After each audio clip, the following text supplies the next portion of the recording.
સુરત નવી સિવિલ હોસ્પિટલના વિવાદાસ્પદ વાયરલ વિડીયો બાબતે ખુલાસો સામે આવ્યો છે. સિવિલ હોસ્પિટલની વ્યવસ્થાને લઈ પ્રશ્ન ઉઠાવતો વિડીયો સોશિયલ મીડિયામાં વાયરલ થયો હતો. થોડા દિવસ પહેલા દર્દીને તેના સંબંધી ઉશ્કેરીને લઈ જતા હોય તેવો સોશિયલ મીડિયામાં વિડીયો વાયરલ થયો હતો.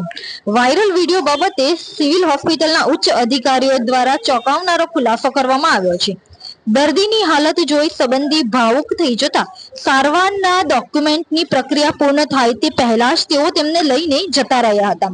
દર્દીના સંબંધી તેમને પ્રાઇવેટ હોસ્પિટલમાં સારવાર અર્થે લઈ ગયા હતા, જ્યાં હોસ્પિટલમાં સર્જરીનો જ ખર્ચ વધારે કયો હોવાથી દર્દીને લઈ તેઓ પરત સિવિલ હોસ્પિટલમાં સારવાર માટે આવ્યા હતા. પરત આવ્યા બાદ સિવિલ હોસ્પિટલમાં દર્દીની સર્જરી કર્યા બાદ આખરે તેમને જનરલ વોર્ડમાં શિફ્ટ કરવામાં આવ્યા છે. હાલ દર્દીની સારવારથી તેના સંબંધીને સંતોષ છે તેવું સિવિલ હોસ્પિટલના અધિકારીઓ દ્વારા જણાવવામાં આવ્યું છે. જી સર, આપનું નામ અને જે વિડિયો વાયરલ થયો હતો સિવિલ હોસ્પિટલનો પેશન્ટ વાળો એ વખતે. હું ડૉક્ટર કેતન નાયક, આરએમઓ નવી સિવિલ હોસ્પિટલ સુરત.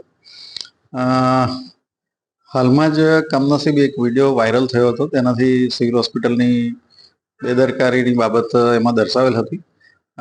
તારીખ 24ના રોજ સવારે, એમાં વિગત એવી છે કે તારીખ 24 ડિસેમ્બરના રોજ સવારે 9:35 108માં એક અનએટેન્ડેડ પેશન્ટ નામે કિશન પ્રધાન આપણે ત્યાં આવેલું હતું કેઝ્યુઅલ્ટીમાં, ટ્રોમા સેન્ટરમાં, ઇમરજન્સીમાં. મેડિકલ ઓફિસરે એમને તપાસીને એમના ફાઇન્ડિંગ મારી સર્જરી અને ઈએનટી માં રિફર કરવામાં આવ્યું હતું. એમાં ઈએનટીના અને સર્જરીના ડૉક્ટરો એમને તપાસ કરીને એના ફાઇન્ડિંગ મારીને એની સારવાર પણ ચાલુ કરી હતી. અને એક્સરે, સોનોગ્રાફી અને સીટી સ્કેનની જરૂરિયાત હોય સર્જરી વિભાગ તરફથી એ પ્રકારની એને એડવાઇસ કરવામાં આવી હતી. તે અરસામાં લગભગ પોણો કલાકના ગાળામાં એમના રિલેટિવ અહીંયા ચિંતાતુર હોય અને અહીંયા આવેલ એમને ખબર પડી કે આવી રીતે એક્સિડન્ટ થયું છે અને સિવિલમાં લઈ ગયા છે. અને માથા પર બ્લીડિંગ કે એ જોઈને થોડા ઇમોશનલ થઈ ગયા. અને જે ઇન્વેસ્ટિગેશન થાય પછી જ એની ડેફિનેટિવ ટ્રીટમેન્ટ થઈ શકે, પરંતુ એ ઇન્વેસ્ટિગેશન કરાવવાની રાહ જોવા તૈયાર નહોતા. અને ડૉક્ટર અને હોસ્પિટલ સ્ટાફની અવગણના કરીને એને ઊંચકીને આપણે કંઈ સ્ટ્રેચર કે વ્હીલચેર આપીએ પહેલાં જ લઈ જવાની તજવીજમાં હતા અને એમાં સફળ રહ્યા હતા, લઈ ગયા હતા. એમને પ્રાઇવેટમાં કોઈ સારી ટ્રીટમેન્ટ કરાવી એવી માનસિકતાને કારણે લઈ ગઈ, પરંતુ પ્રાઇવેટમાં જતાં ત્યાં કંઈ 10,000 રૂપિયા ડિપોઝિટ ભરાવી એમના દીકરાના કહેવા મુજબ, અને પછી વધારે ખર્ચની કંઈક વાત ત્યાં કરવામાં આવી, જેને કારણે ફરીથી 3-4 કલાકમાં જ પાછા 3 વાગે સિવિલ હોસ્પિટલમાં ટ્રોમા સેન્ટરમાં લઈ આવ્યા અને અહીંયા દાખલ કરવામાં આવ્યા. અને એને ન્યુરોસર્જરીના આપણા કન્સલ્ટન્ટ સ્પેશિયાલિસ્ટ ડૉક્ટરો દ્વારા જોવામાં આવ્યું, એનું ઓપરેશન પણ કરવામાં આવ્યું. ત્યાર પછી 2 દિવસ એને આઈસીયુમાં રાખવામાં આવ્યા, વેન્ટિલેટર પર હતા, ટ્રિકોસ્ટોમી કરવામાં આવેલી હતી. ત્યાર પછી રિકવર થતાં એને આજે સવારે જ વોર્ડમાં રાખવામાં આવ્યા છે. પેશન્ટ કોન્શિયસ છે, સારી પરિસ્થિતિ એકંદરે સુધારા પર છે. અને એમના દીકરાને પણ અત્યારે એવું લાગે છે હાલ કે અહીંયા સારી સારવાર મળી રહી છે અને એમણે સંતોષ વ્યક્ત કરેલો હતો. आपका नाम क्या है, आपका पिताजी का नाम क्या है और क्या घटना बनी थी उसमें?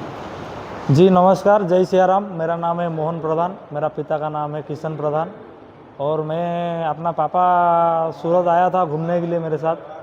और मैं जब लाइट पहले काम पे गया था तो काम करके 12 घंटा मैंने घर पे जब 8:30 बजे आया था तभी अपना पापा का एक्सीडेंट हो गया है।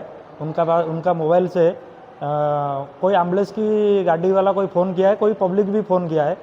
तभी वो लोग मेरे को फ़ोन किया कि बोला कि बेटा तुम्हारा पापा का एक्सीडेंट हो चुका है। तब मैंने पापा का फ़ोन रिसीव किया, फिर मैं सिविल में आया। सिविल में जब आया ना तो पापा को लाने में आधा घंटा हो चुका है, मैं आने में 40 मिनट हो चुका है। तब कोई ट्रीटमेंट नहीं चालू हुआ था और उनका कान में खून जा रहा था। तब मैंने पूरा घबरा गया था। मैं उनको उठा के गोद में उठा के उनको प्राइवेट मैंने ज्वाइन किया था। प्राइवेट में मैंने ज्वाइन जब किया तब मेरे को बोला कि 10,000 डिपॉजिट करो तब ट्रीटमेंट स्टार्ट करेंगे। तब मैंने 10,000 डिपॉजिट किया।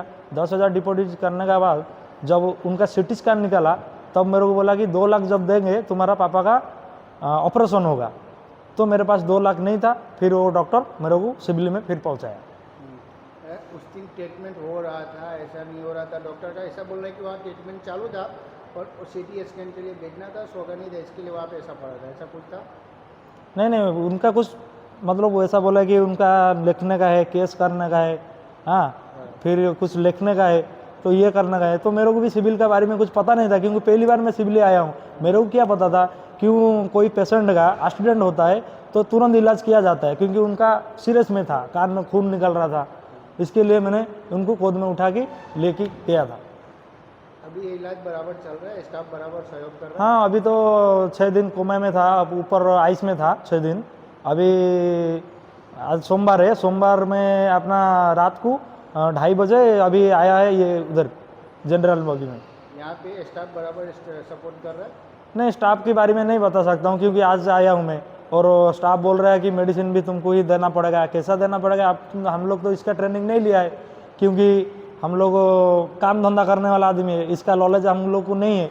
इसके लिए हमको बोलेंगे तो कुछ सिखाएंगे तो हम ऐसा करेंगे, और क्या है, पापा का हमको पापा जन्म दिया है, तो उनके लिए हम तो कुछ भी कर सकते हैं।